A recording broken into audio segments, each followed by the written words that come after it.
so nice to be back, and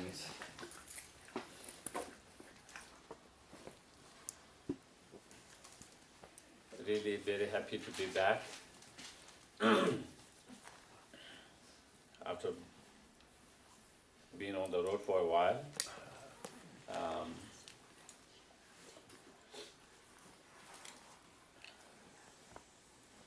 So today I thought maybe we will not start the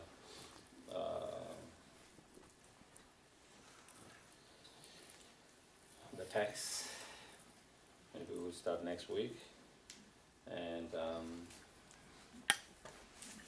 maybe give a little update, and then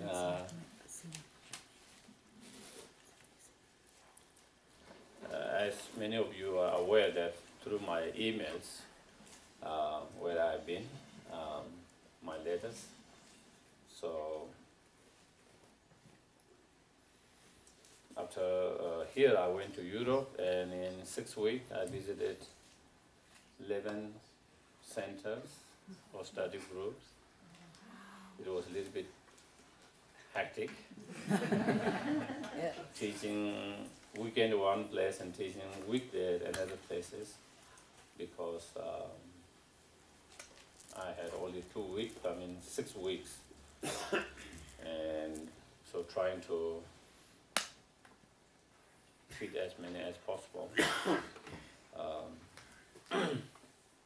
And then after that I went to India for graduation of my brother. He graduated as Geshela, and so extremely happy for him, for the family. Yeah, my parents couldn't come for the graduation because of their age,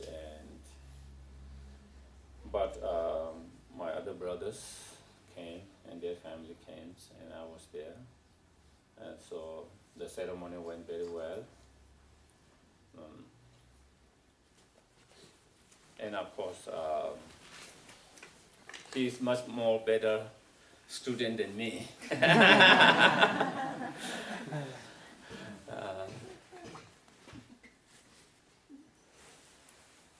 And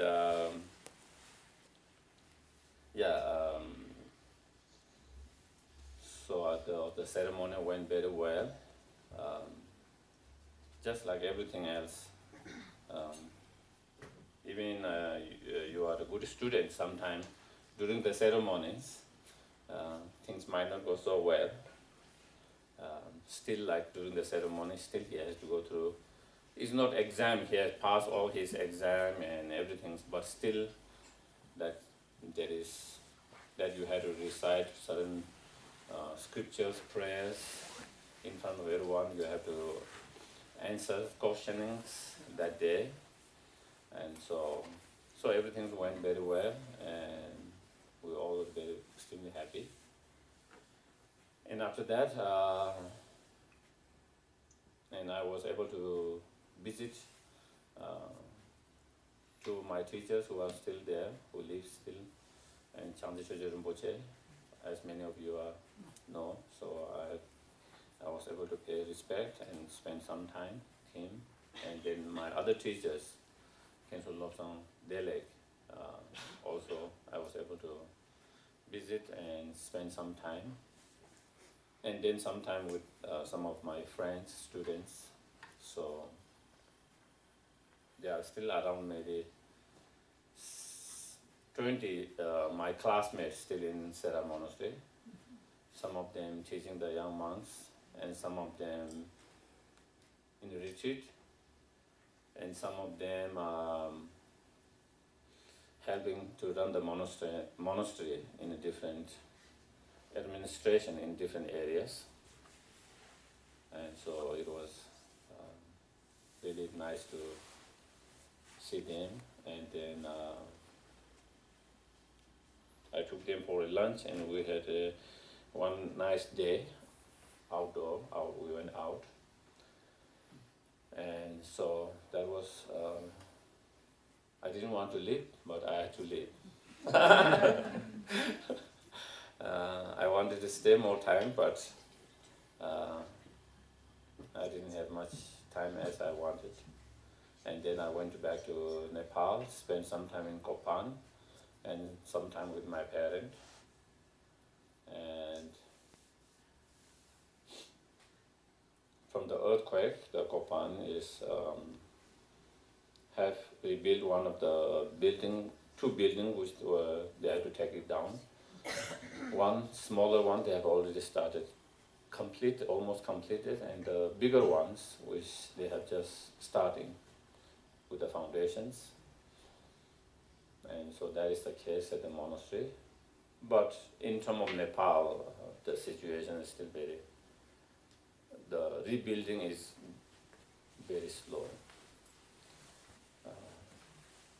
It's the third year, still people are living in tents in winter, summer. Very unfortunate, but all the help that has been coming through the international and which go through the government, which they have decided to provide the help. I think it was around $2,000 for all those who lost their house. Of course, that is not going to be enough to rebuild, but it is some help. Probably, even a small house, probably you will need around 3,000-4,000, and so that won't be recovered. That won't be able to, but definitely is a big help. But then they were going to give in 3 sections, 500, and then maybe 1,000 and 500, something like that. But even the first segment of 100 or 500 hasn't reached all the people still now. So nobody has reached the second. So it's so slow process. And it is due to the political, like everywhere in the world. The government's trying to do something, the opposition party is trying to make them unsuccessful, because then they will get all the credit for all the, and so unfortunately that seems to be little reality in many countries, including in Nepal, and that political issue is having an effect on the people who are suffering due to the earthquake. And of course, there are other organizations whom they have built themselves and gave, and individuals who have rebuilt. So there are people who have rebuilt, but I think I saw somewhere 22,000 house has rebuilt, but of course, I think they lost a lot. I mean, that is not even 10% of that.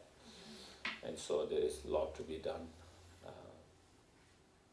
Hopefully, things will move quicker on that. So that is, there are some good things, and there are some bad things. It depends on how you look at it. In that area, I think it is very slow, and rebuilding has been too slow, and people have to suffer so much. And also because they haven't rebuilt it, a lot of houses in Kathmandu, and I'm sure because I was only just in Kathmandu, and also in that only just some part of that. So since they haven't got the help, they haven't really demolished the house, so it is still kind of there. So there's a lot of pollution due to that. And then extension of the road. And then they are trying to bring water from far away, and then they are trying to have new pipe connections to the houses. So they are digging everywhere. So all the roads, and they have not filled it, so it is a lot of dust and pollution at this point. But of course that will change once they start putting all the pipe, and once they start doing that, and once they start rebuilding some of those houses. Um, Electricity, they had problem, but this year it was better. They managed much better this winter. They didn't have to. Um, so, and then there was less what they call strike, where they closed the whole Nepal, whole Kathmandu. That used to be very common. Certain political party, they want to stop, shut down the whole country or whole city for sometime for a day, sometime for 2 days, sometime for a week. That used to be quite frequent, but now it seems it's less of that. So those are good. So there are good side, bad side. There are some improvement and good side, and there are, like, I think that is the part of the world everywhere, isn't it? There can't be everything good, there can't be everything bad. And it depends on where we focus our mind. If we focus just the bad things, then it can be very depressing, very. But if we also focus on the positive side, then we don't have to be so depressed. There are bad side. At the same time, there are good things, good side happening. And I try to see that same. And also in Nepal situation, there are a lot of things which are sad and not so great. But there are also some positive things that is happening. And I believe, I think that is the only way we can keep our mind sane and be more positive and hopeful and not lose our mind. At least to be more balanced and not only just focus on just the negative side.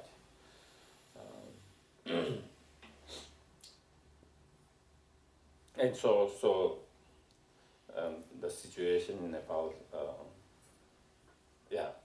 that's the at the present, and they are going to have a local election which they haven't had for the last 20 years. So I think that's good. In 1 week, they are going to have local elections, which is good progress to fulfill their new constitution. So they are going to have 3 levels of the election: local elections, then kind of state elections, and then federal elections. So, and if that happens, I think it will be much more politically stable. Nepal has been politically very unstable for last 15-20 years. Change of government every 6 months, every year. Non-government lasts more than 1-2 years, and that has had a strong impact on for the development of the country. Planning, implementing, nothing really happens because of that. So I think there are some positive signs.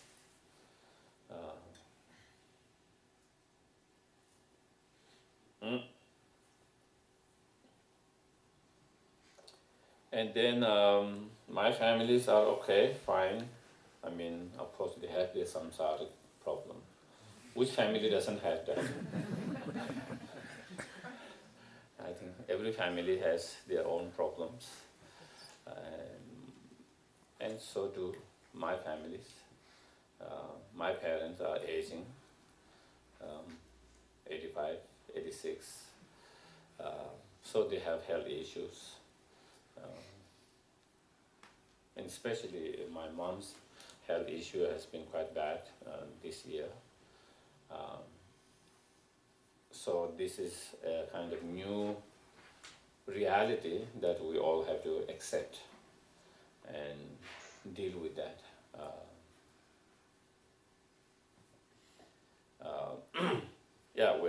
We are trying to make every effort to make comfortable as possible. But there are limitations, how much we can really make things. And so it is just realizing and accepting that new reality uh, of aging, sickness. Once, I guess, when you accept that, I think it is less painful. Less you try to fight against it.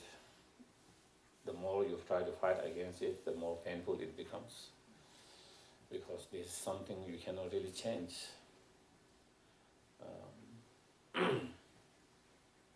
Yeah, definitely there are certain things which could make a little bit more easier, and I think, and that is what we're trying to do. And yeah, also same thing in Nepal. I wish I had more time. I couldn't see all my cousins and everything's not having time. I just visited some of my close family who are more elders, olders, because you never know.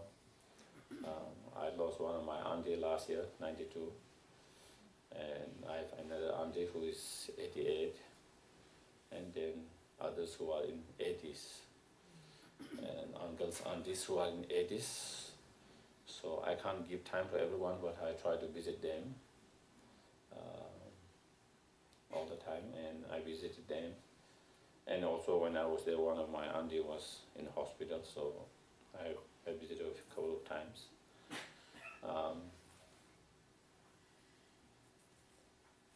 And so that is yeah, I couldn't find enough time, yeah, to visit everyone, but so that is the things that in Nepal and with families.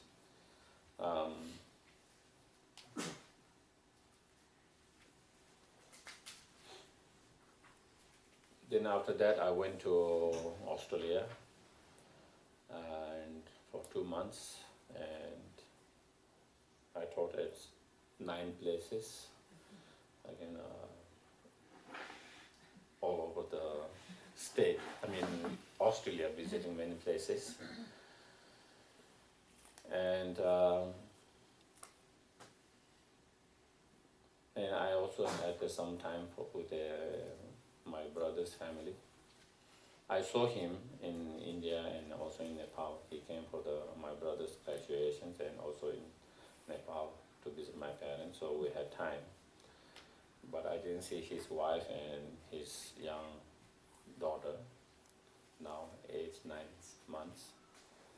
And when we were planning, because he and his family was planning to come to Nepal, we thought we have time to do there, so I didn't plan to go to his places in Australia. But they couldn't come, and I couldn't because I've already programmed everything. And I had to fly to Melbourne. I didn't have any program in Melbourne. And so, but then they came to Tasmania when I was there to see me, and we had 4 or 5 days together. Yeah, so that was nice.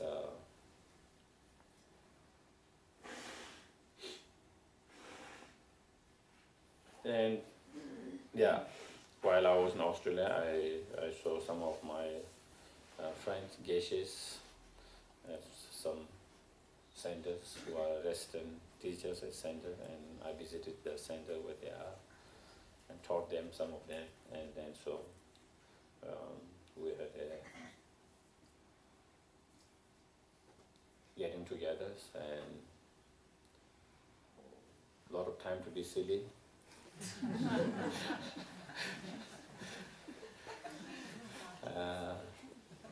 And kind of remembering some of the old times, and talking about that, and kind of so yeah. And then after that, then I came to state, and then and yeah, a lot of people ask me about. I mean, it's just everyone asks. When I was in Australia, people were worried, and after I came here, people asked me, and my experience has been good. I have no problem at immigrations. It's been more smooth than before. Uh, and I've been back in 3 times after that. I was in Canada twice. And so it's my 3rd time back in. And all experience was not bad. I was sharing even, it's the first time actually, one immigrations, when I came from Australia the 2nd time, was saying, welcome back. And I had other friends who is in California, because I spent some time with him as well. He's a monk too. And also he was planning to go to the Kalachakra and see his family. But a lot of his friends told him maybe it might not be a good idea. He could face problem at immigration coming back. And because it seems a lot of others also have changed their plan. They were planning to go to Kalachakra as well as visit their families. But after that they changed because there was no so sure. And so some of his friends also advised, but he said he was going anyway. He went and he came and he also hadn't any problem. He said so not everyone seems to, and I was telling, a lot of time I noticed it is the individual officers more than anything else. And I also find that in embassy, when you go to embassy, it is the individual officers. They seems to, and that seems to be every country's, that they have the right to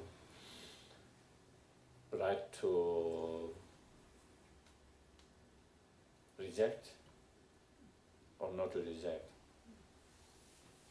And even in past, even you have every paper, if they feel, the officer feel they don't feel right, then they reject, and when you ask, they say you have every paper, there is every document that needed, but I don't trust, I don't feel that you, so that is the explanation final, if they give explanations. And so I think that seems to be kind of, and that seems to be like in every embassy, And actually, when I was in Canada, actually, I was put into it more cautioning. Yeah, the first officer didn't let me in, and she sent me to another officer in a different sections, special sections, and there they did some interview, cautioning and that, but of course he let in. So again, as I said, is a lot of time it is the individual officer, in part of the countries, the way they feel it. So anyway, I just kind of wanted to, because people keep on asking me that questions. How was it when I was coming back?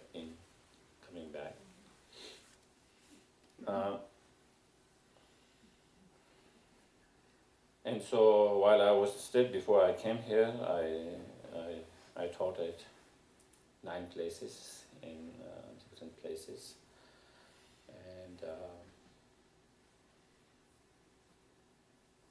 and one of the things that I noticed everywhere, be in Australia, be in Europe, be in Canada, be in here, there is a lot of fear, worry.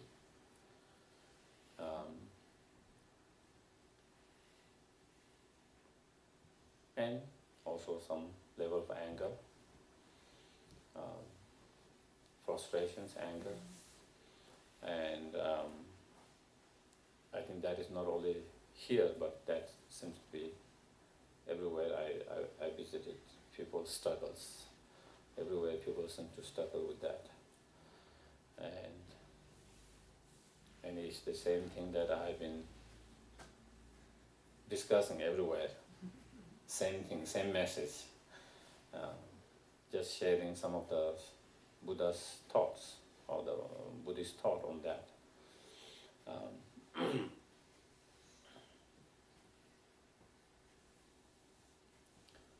And basically everywhere it is a lot of those anger are driven by fear and worry. And both sides. First of all, there was anger, which is driven by fear and worry. And now the other side, again, there's anger because they have another worry and fears from that. And basically is that, and that again, that is not just the phenomena here, it is a phenomena in every. Probably I might not have felt that same, maybe in Nepal and India, but definitely in Europe, Australia, Canada, definitely similar feelings that people are going through, more or less, very similar feelings that people are going through.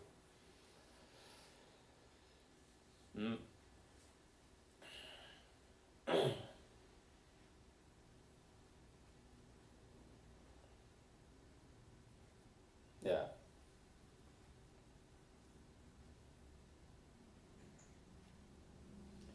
Yeah, I have met a lot of people who said that probably you remember from my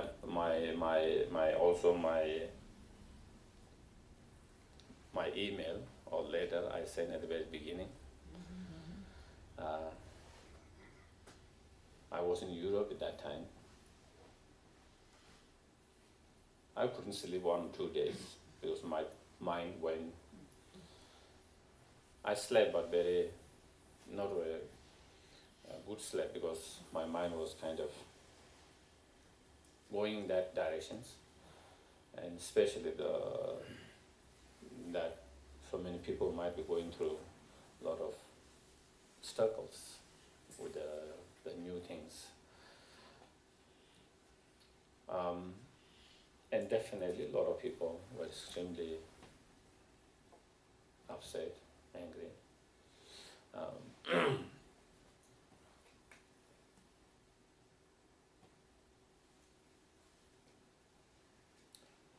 So definitely there is the concern,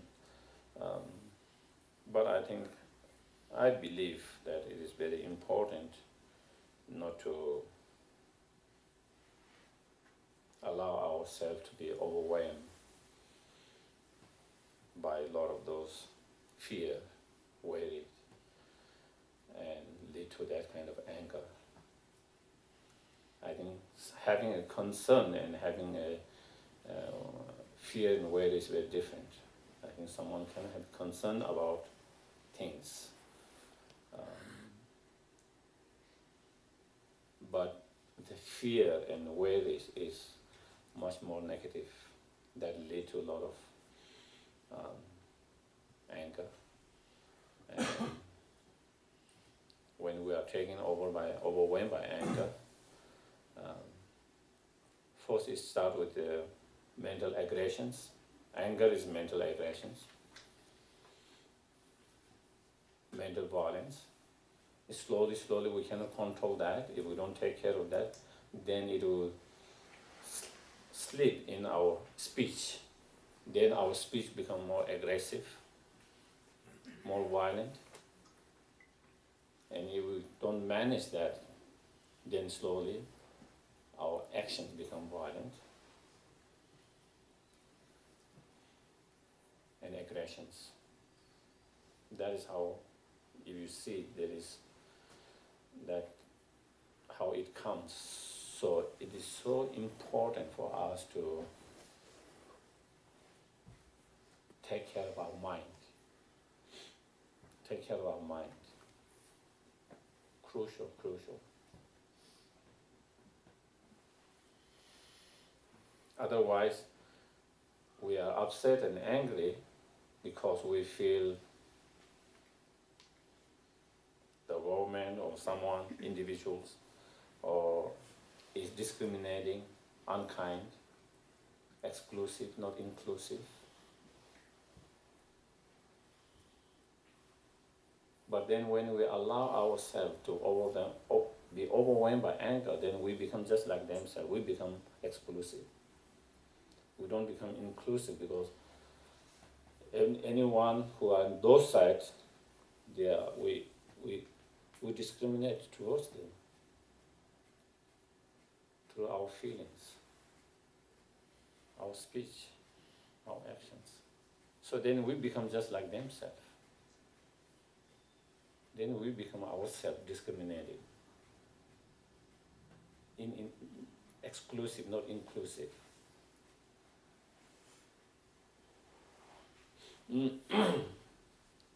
So then we become uncompassionate.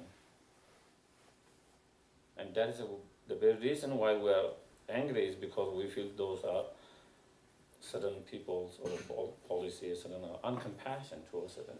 But then we are becoming just like themselves. Is that the object have changed? They are uncompassionate direct to a certain individual, or uncompassionate direct to certain individuals, but definitely towards human beings, towards sentient beings. And so therefore, it becomes important that we don't allow ourselves to become like themselves.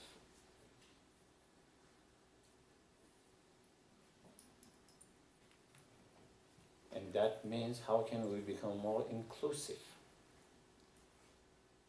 That means, how can we become more compassionate to everyone, even those which we disagree with them? Of course, this is not easy to really practice.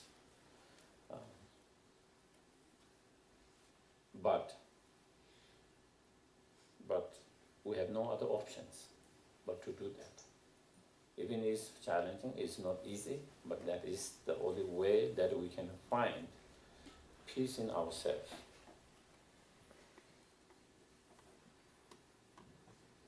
That is the only way that we can find more calmness, peaceful in our, instead of being, because I've seen people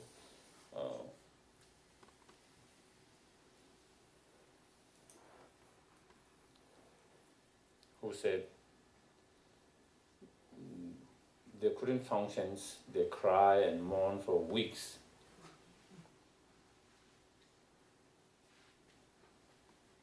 And they couldn't, after that they couldn't read any newspaper or watch anything. They couldn't.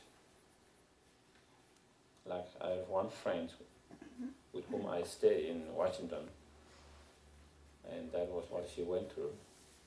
And when I was there, she wasn't watching news, she wasn't reading anything, because it disturbed her mind and that. And so, of course, over the time, I thought a little bit.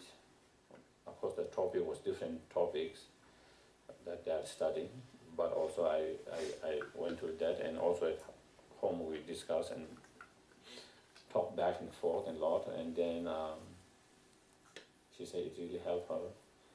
She started reading without getting disturbed. I just received a message a couple of days ago, and in that message she was saying after that retreat that we had during that weekend, she felt like, before that she felt like the life was melting down. And after the retreat, she felt more confident, more hopeful, more positive, and she felt like it was like protections for somehow. But she was saying now she's that is starting to get a little bit weaker, and that is what I think. What I see is going to the Dharma centers and teaching, hearing it again really helps. By yourself is very difficult. Even you have learned the subjects. But going to the teaching and hearing, sometimes we think, oh, I don't need to hear it. I've heard that 1,000 times. I know what it is. But sometimes you need to hear it to someone to remind you. A lot of time we know it, but when there is no one to remind ourselves, we are unable to remind ourselves well and unable. And so that is things, I think, the importance of hearing it again, to keep it more, so that we don't lose that, to be more positive and more hopeful and less negative. And so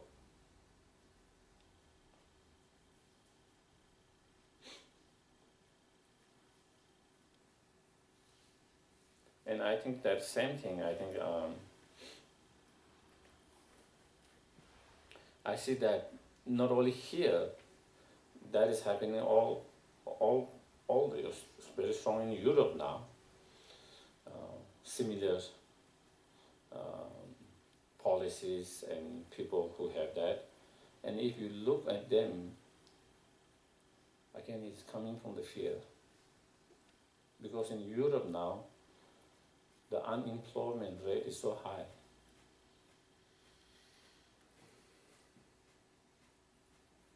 After the economic crisis in the world, they haven't recovered well.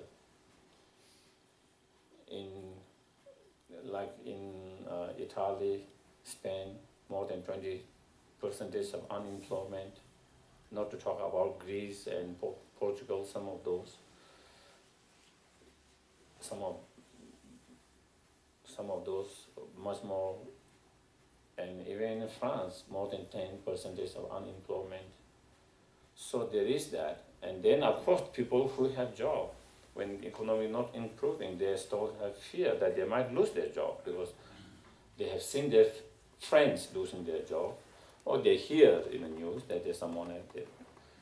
So there is constant fear of that, and so when there's a lot of fear, then like everyone else, when we have fear, then we point out somewhere there, isn't it? Fear, and then we have fear of certain situations. Why did we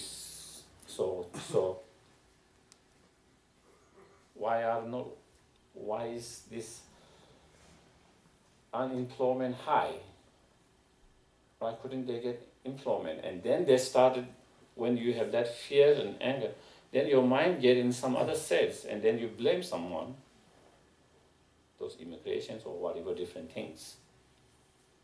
And then they become more against it.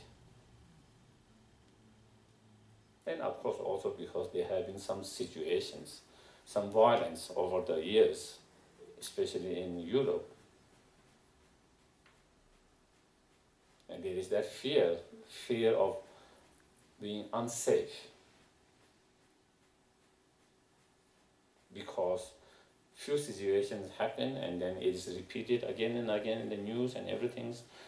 And so then you feel that now our country is no more safe.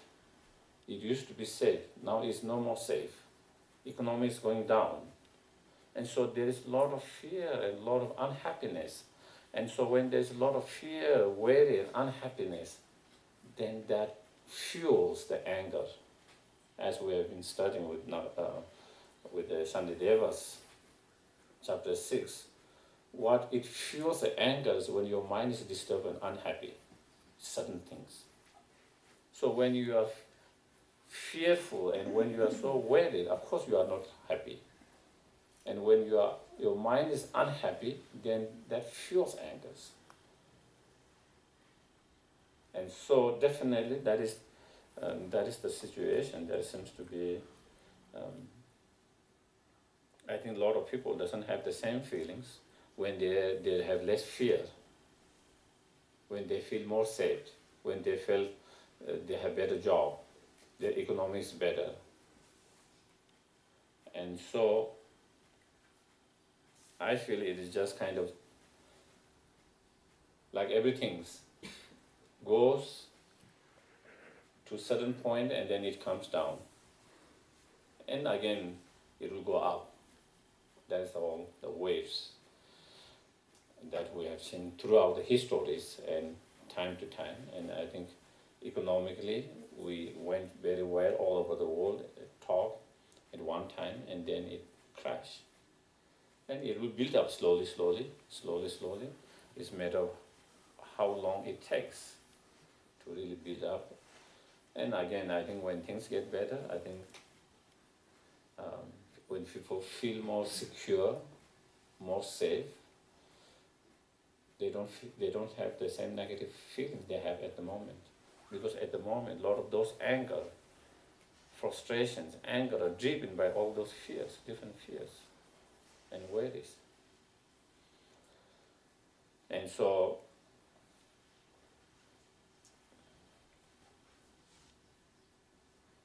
and as for us,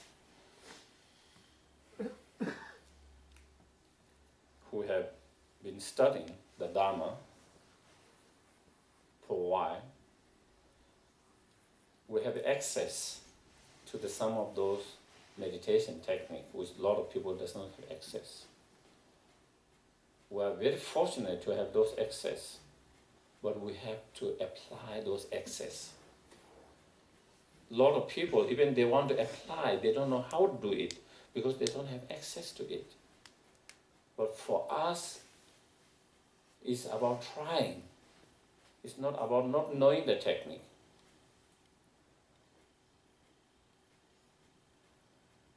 And that's sometimes I feel a little bit sad. When you have all these incredible teachings, tools, means, and when you really need it, you don't apply it much. And we become just same like ordinary people who doesn't have same access, who have not heard about Dharma, who doesn't know how to deal with that. And then we started acting just like themselves. Sometimes that I feel a little bit sad about that. From our learning and practice, that is where we really need it. It's easy to practice patience. It's easy to practice compassion when everyone is nice to you.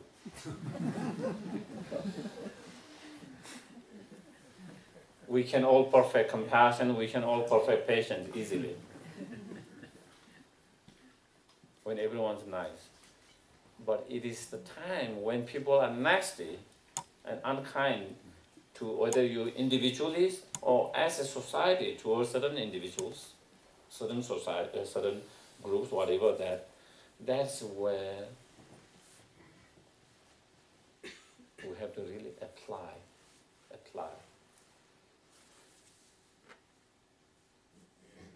And there's no doubt, absolutely no doubt, that we all have the potentials. If we do apply that, we can overcome that. Even just this tour, I met some people, very encouraging stories. I met someone again in Washington.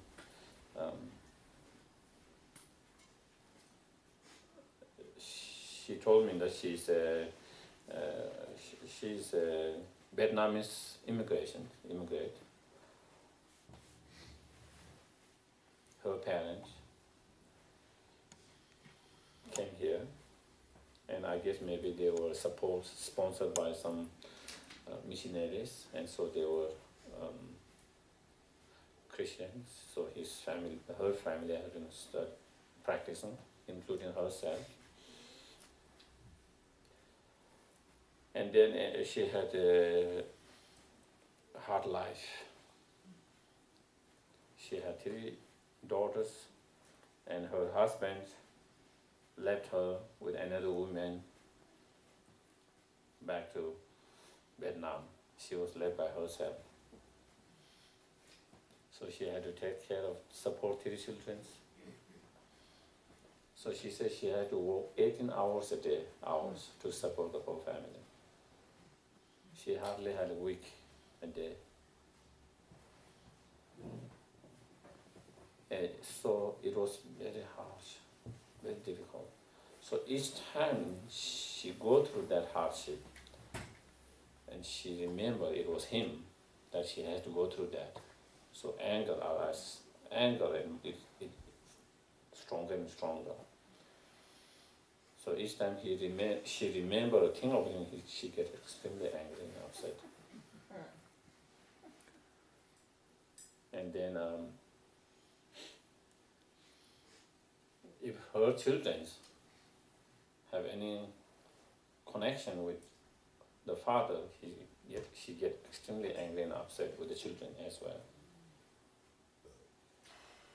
So for 20 years she said she went through that. And one time she went to the hospital because one of her child was giving a birth. And she took the child, and the child's face looked like the grandfather. And she said she almost dropped it. Her level of anger has reached such a point. She started hating this boy. She almost felt like she almost dropped. She said she almost dropped. That was how much.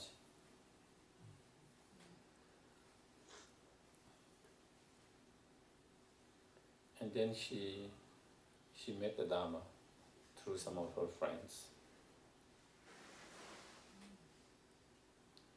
And then she worked with that through the Dharma.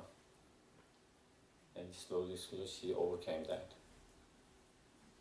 Slowly she didn't have problem with the father visiting the children, being at their house. She didn't mind it. Slowly she even invited him to her house for a meal. And the father was not so sure what she's going to do. Because from the previously she wasn't as kind and as. So he thought there was something going on here. But she really was able to let it go, forgive, whatever, and embrace. So when I met her, she was so thankful to the Dharma, because she said for 20 years she suffered so much. And after meeting the Dharma and after applying the Dharma, it has changed her life. It has changed her life.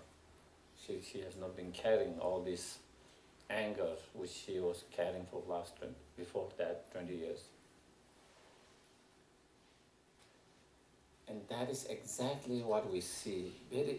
This is her story, and it might seem a little bit too extreme, but there's very similarity when we allow ourselves to be overwhelmed by anger.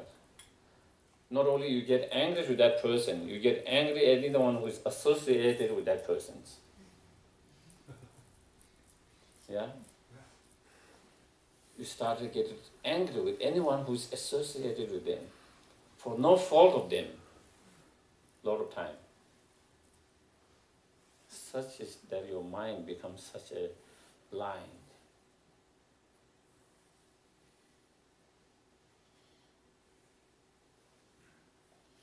Anyone who is nice to that, you get angry to them. Nobody can be nice to that guy. And so therefore, so just like herself, anything, even physical, anything physical, what you call resemblance, made her so angry towards that, even just towards that boy.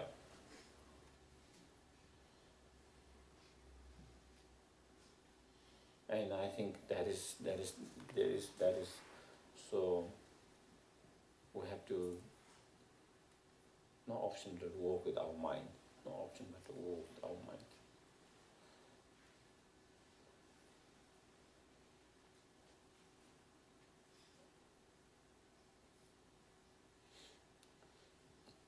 Otherwise, we'll get crazy, mad with this anger. Burn yourself totally, and not only burn yourself, it burns your friends, your families,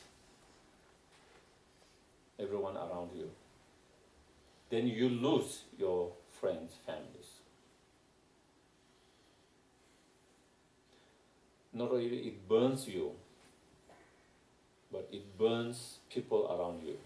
It's like you are fire, and anyone who come close to that fire, everyone get burned. You have no intention to wanting to burn them, but you are in like that fire. The fire has no intention to burn, but if someone goes too close to that fire, they will get burned. It's the same thing that happens.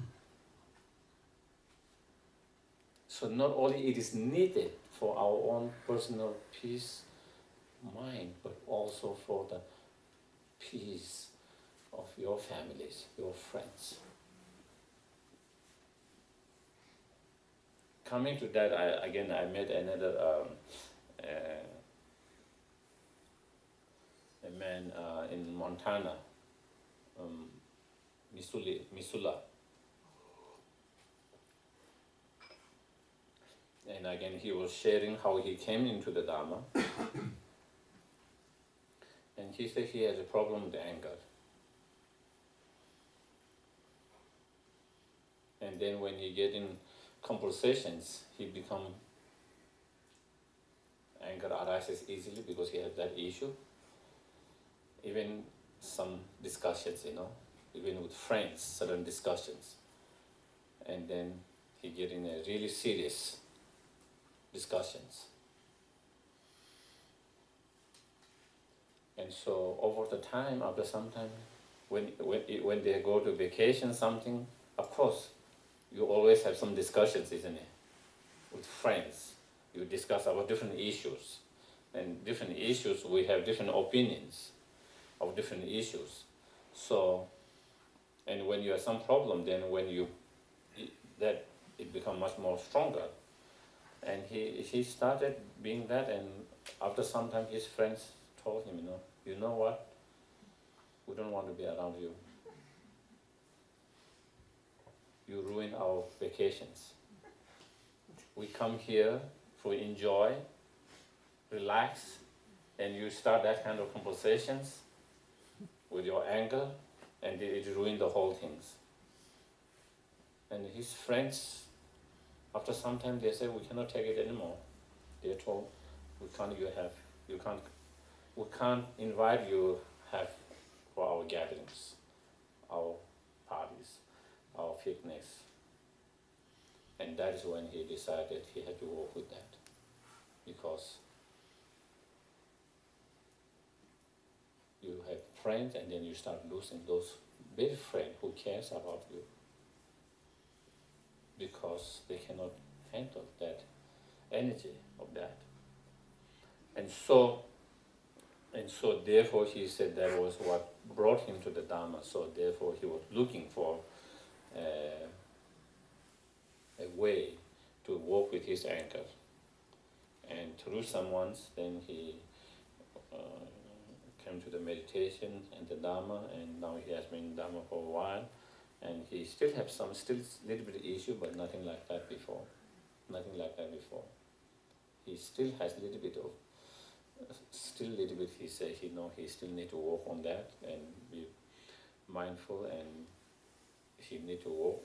But he said nothing like that he used to be. And so these are again people's experiences, and that's how we see how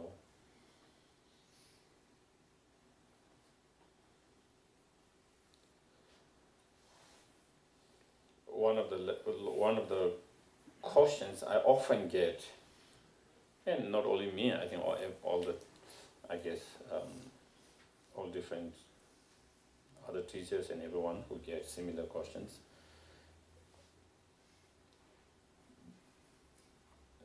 Do we have right to be angry? Is there religious anger, such called as religious anger?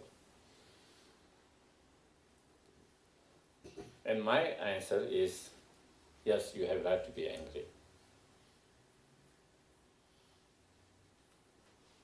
But the question is it healthy? Is it helpful? Ask that question. And that it's not about whether we have right to be angry or not. It's about whether it's healthy and helpful to oneself and others. That is the next question you have to ask yourself. On the basis of that, then the answer you find yourself. Yes. Doesn't all anger feed the ego?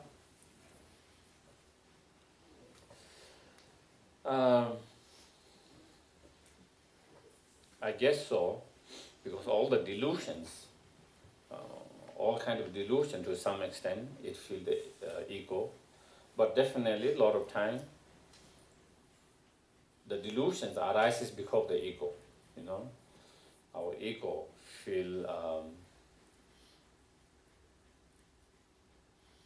about a lot of things. My view is the right, and this is the only right way. Something which opposite way is not the right way. My view is the only compassion way. Others is uncompassionate way. My view is only the best to solve the problems. Others is not the best to solve the problems. So there is that ego that which make us believe these are the best, the way we believe. And then is something against that belief, then we get upset and angry towards that. So definitely the anger is produced by ego. But of course, when also the delusion arises, it also fuels the anger. So the delusion and the ego are like helping each other, The ego mind inflame, fuel the delusions, and the delusions inflame and fuel the ego.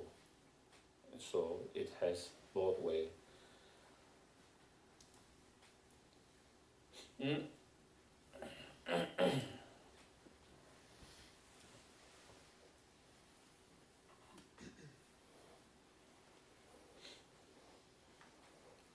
And so, so for us,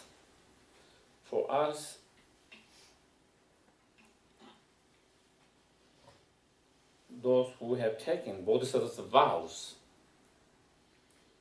and those who have even not taken bodhisattva's vows, but who are aspiring to live bodhisattva way of life, then we make inspirations or commitment to lead each and every sentient beings to full enlightenment. We make those commitment promise, or at least we inspire, without any discriminating. Each and every sentient being, these are the vows we take.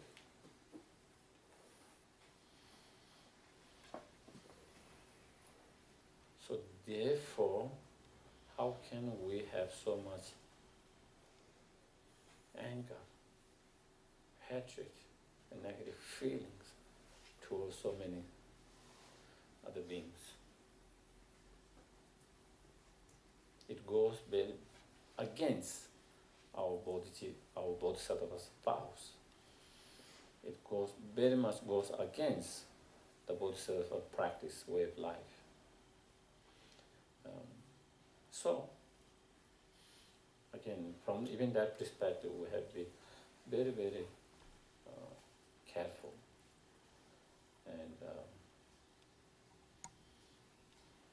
And when, as we have been mentioning, when we allow ourselves to be overwhelmed by such anger and hatred, then our compassion, love gets more weak and weak. Also, it diminishes our love and compassion.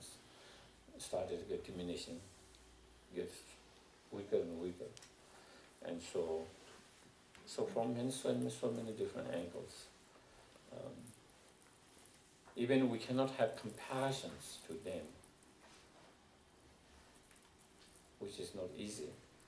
Even we cannot have compassion, at least not to have so much strong anger and hatred. At least not to have so much anger and hatred.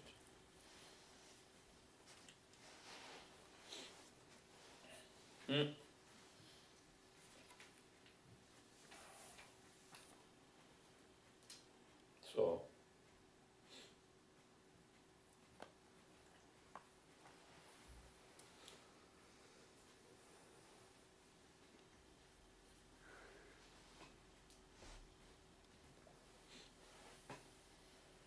as someone was telling, I don't know, when I was in Boulder, like a lot of people were talking about something, and then someone was telling about therapists and psychologists, and then now there is a lot of people who are seeing that. And at least in Boulder, someone was mentioning, one of the person who sees the patients mentioned that a lot of those people have had a contemplative background. And I was a little bit surprised. It shouldn't be that case, it should be the other way around.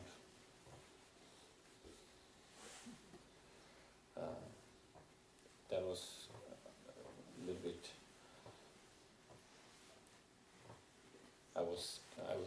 if that is the case, it's a little bit surprising. People who have the more access to the tools, people who have been practicing meditations, they are having more difficulty with dealing with that issue. That was a little bit kind of surprise for me, and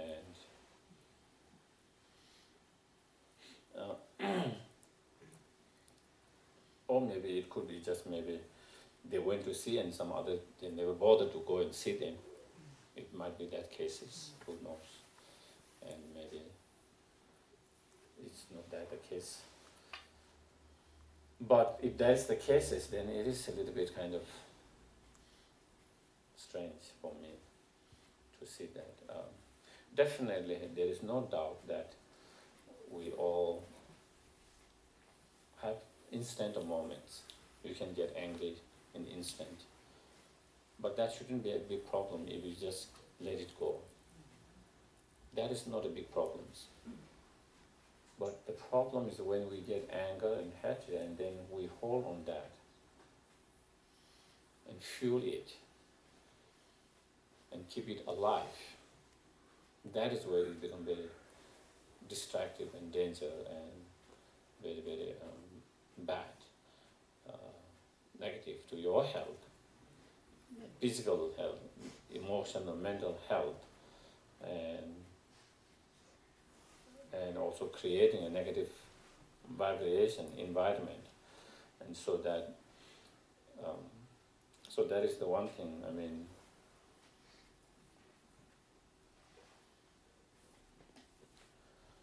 of course, I like, even His Holiness Dalai Lama, of course, definitely he's being extremely humble, just like as he always, just like when you say he's just a simple monk.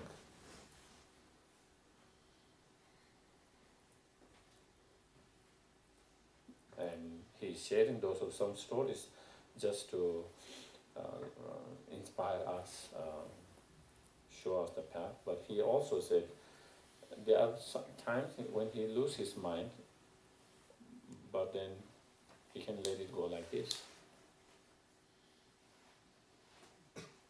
And I think that is the key, you know. Of course, if we don't have to get angry, first of all, that is great.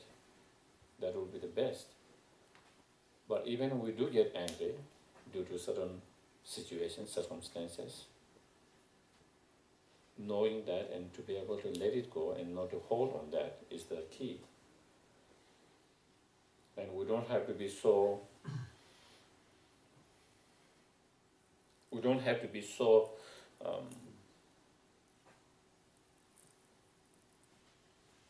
harsh on ourselves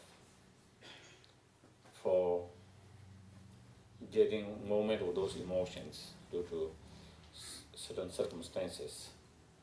That is normal, that is natural for human beings. We ordinary human being is normal, natural to get a moment of anger, moment of grief, moment of attachment, moment of lust, moment of those things.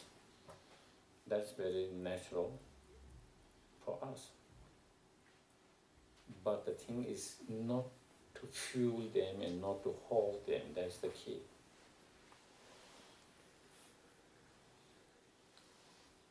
And if you don't do that, then it wouldn't be a big problem. It wouldn't be a big problem.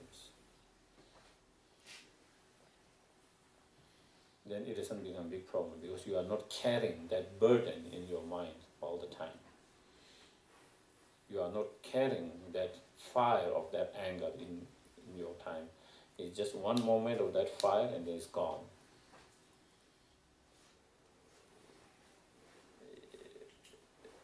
It is when we start carrying that fire all the time, then that becomes really, really negative, harmful.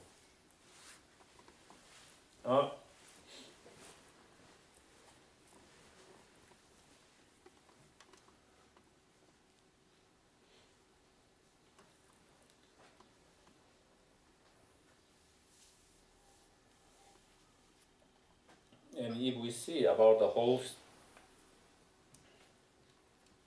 is one of the things I don't like to discuss about politics, but at the same time, sometimes it seems I have to bring up those issues because our anger is a lot of time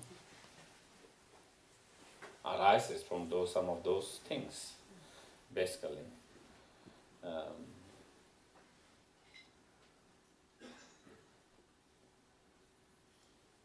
And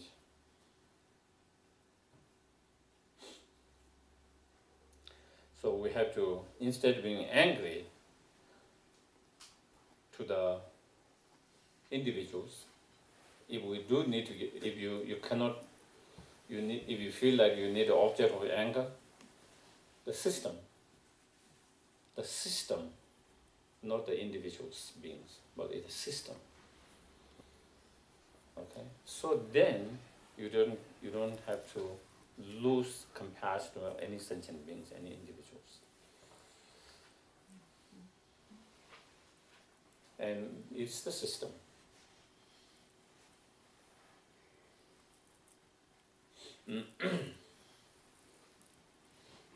Of course, the system might have been made by human beings, but it is the system. There is a fault in those systems.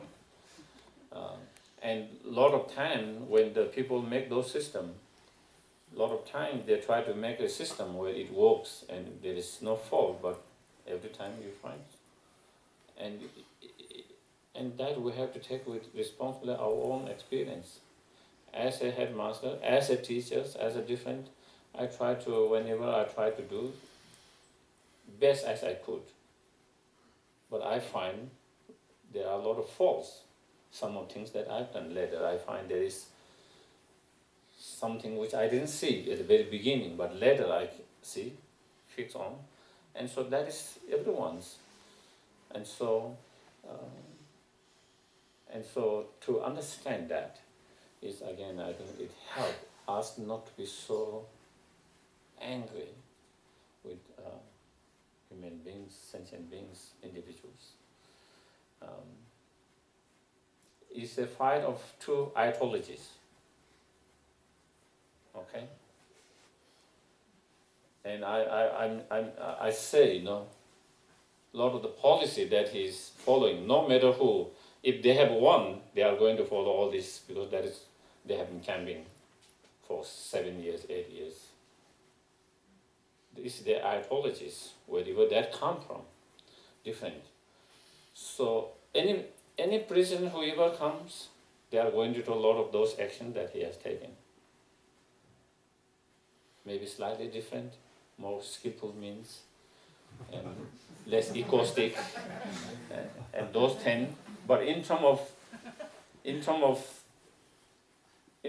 applying a lot of the policy that it is, because it is based on certain ideologies, different policy of two different parties. And so it's more in that system of that. And I think, personally for me, when I try to look that way, then it helps not to get so upset, your anger and hatred directed towards certain individual like that.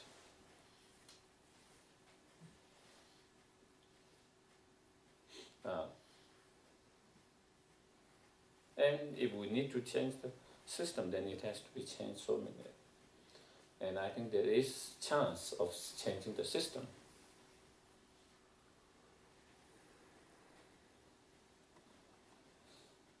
So, and the good thing about even though there are a lot of flaw in this system, also there are a lot of good things in this system. We found independent judiciaries, Senate, Congress. Someone cannot just make their own decisions. Those are, there is the good system of that. There is, unlike like in many other places, countries, where they don't have those strong system of that. So a strong leader comes, and then they have total executive power, where they can change everything like that. Here in this country, you have a strong system in that. There is check and balance. And so I believe nothing is all lost. Okay? Unfortunately, there is some setback.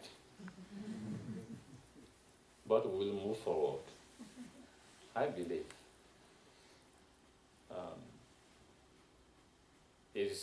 Unfortunately, the country has to go a little bit backward for a certain period to again go further. But that has been throughout the histories. It's not just this time. It went through the Bush time, it went through the Reagan time, it went through the whole history. At a certain period where we are more progressive, and then there are certain period where they stop of that and then go back further a little bit. But again, it comes a time, then again we are able to make more progress. And so we have to look in big pictures in that way. The point is not to make your mind too negative, too depressed, I always believe, and that is one thing I said, the worst thing is when you become hopeless. Then that is end of it. But if you don't become hopeless, if you have the hope, nothing can. It takes times. When you have hope, then you see there is a solutions, and we put effort to change that. When you become hopeless, then everyone give up. Nobody make any effort to change it. And then that is it. That is the end of it when you lose hope. Because if I don't have any hope, why would I make any effort to change? And if we don't put effort, how is it going to change? It doesn't change by itself. Things are changed, the system itself, and things are changed when the people make effort to change it. And that comes when there is hope. Something can be done. It's not end. And so to keep our mind hopeful and positive, I think is another important key. Not only in these situations, but in our everyday life, with a different reality, different things that is happening in our life around us. And I personally admire His Holiness Dalai Lama extremely on that area. Always very hopeful. Always very hopeful, positive. And not only he himself is very hopeful and positive, despite a lot of the challenges that he faced, obstacles that he faced, but he share and give that same sense of positive hopefulness towards he shared that, inspire, whether it's Tibetans or others who follow him. And I think that is where we need it. Because if you see sometimes media, it always paint dark and dark. Everything's going so bad, you started to become very negative, hopeless, pessimistic, depressed. And so sometimes you need someone to help us to see both sides and be more balanced. It's not trying to kind of paint something more than what is there actually, seeing what is really there, but our mind being more open, not just focusing on one side, negative side, and thinking that this is the wholeness of that, which is not, it's just one side of it. And I was sharing some of the stories, there are so many inspiring stories, which you hardly hear in the news. When I was in Australia, I saw a news in Texas. There were mosques was on fire. I don't know, did you see it? Yeah. They don't know. I think they were investigating whether there was some shock or something. And then they started fundraising to rebuild it. And they got more than 800,000 in 24 or 47 hours.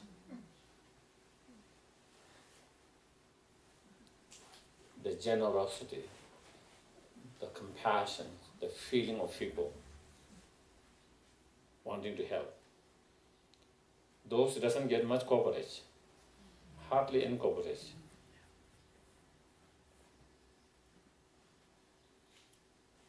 Also, the Indian guy who was shot, also they raised money for his families, and they raised more than 300,000 in a very short period. And so there are a lot, and then there are also people who are in the airport trying to help those people who have been detained, where they were there for so many peoples, and then so many peoples sacrificing their own so many things in order to help those who are detained or those who are so and so on. But like those doesn't Even they give some coverage, it's just a little bit, and also in our mind we forget all this easily. The good side, the negative side, stuck here, very strongly stuck in our mind, and then we started to feel the world is very negative. All people are evil. All people are unkind. When you compare, there's no comparison of that. And again, one of the things that I've been kind of sharing, and a lot of people didn't know that, and they really,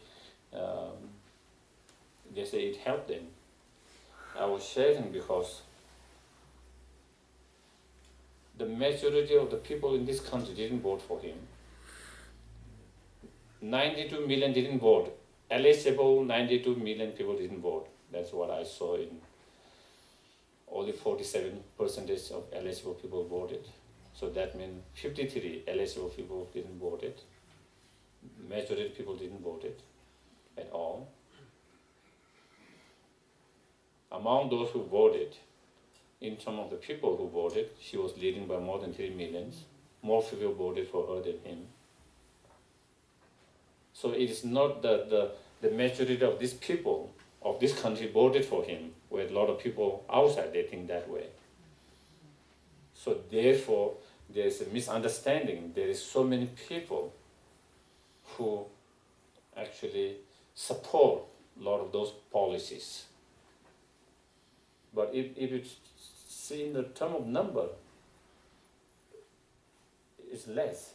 And within all those people who supported him, they didn't support for all the because they supported his policies. Different people have different reasons why they supported and voted for him. Some of them regretting, and so forth. But they voted for different reasons. So very small number. If you look on bigger picture of the percentage, who really support that kind of policy. And I think, again, these are the things that we have to remind ourselves. Otherwise, I see a lot of people becoming very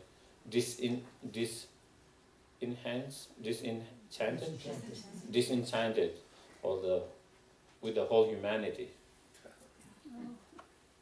Whole humanity, because they think that humans are very cruel, mean, unkind. But I don't believe that. I don't believe that. There are so many incredible human beings, incredible human beings there. And also people even who voted for him, they are also incredibly great human beings, also on that side as well. Very generous, very compassionate. But when it comes to certain policies, they have just different views, just different ideas. And so, I believe that it's important to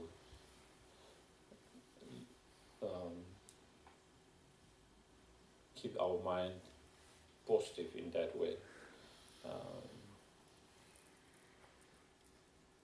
The worst thing can happen when our mind becomes so dark and negative. And so I think maybe I will stop here. And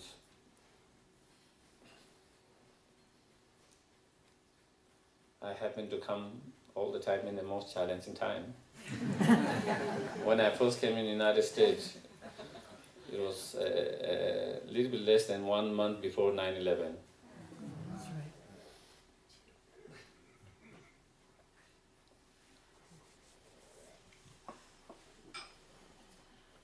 And I think it's the same, even for individually myself.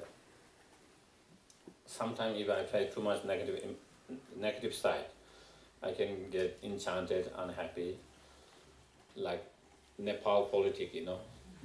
Nothing here compared to their politics there.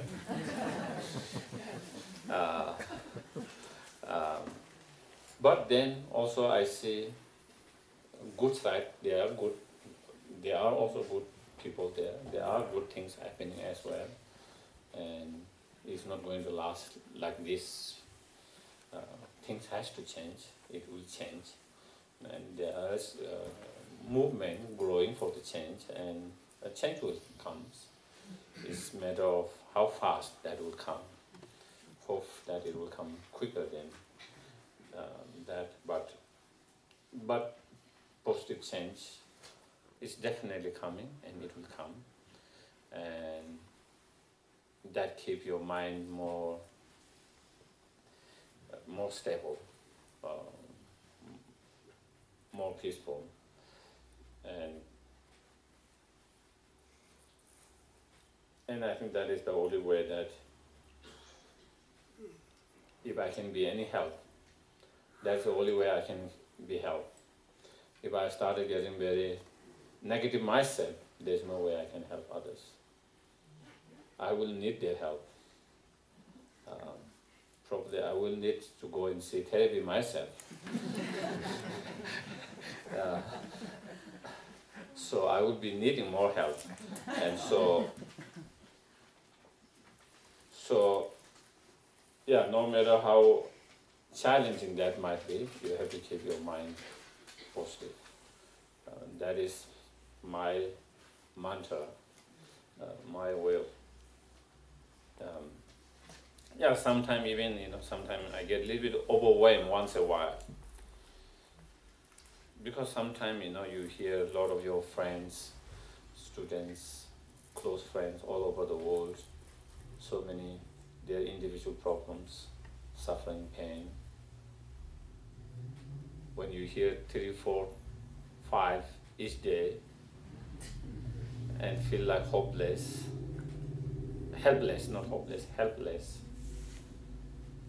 there's hardly much I can really do to improve, then give some advice, keep my prayer, and that is more or less I can do, keep in my prayer, hope for better improvement, and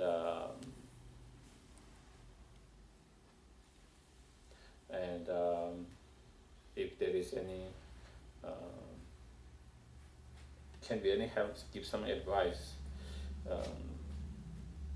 But apart from that, then it is kind of helpless. Can't change the situation directly, a lot of those situations.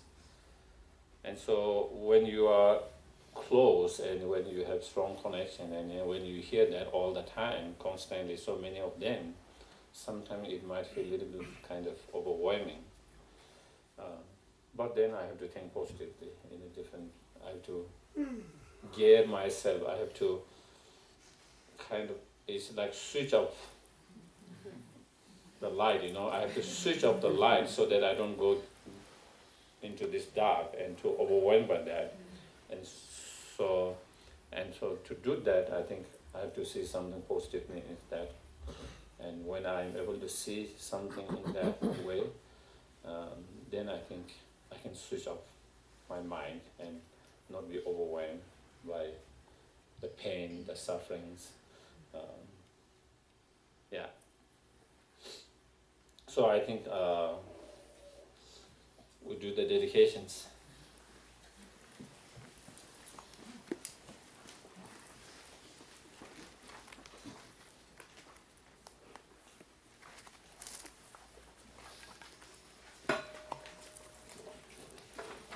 Page 235.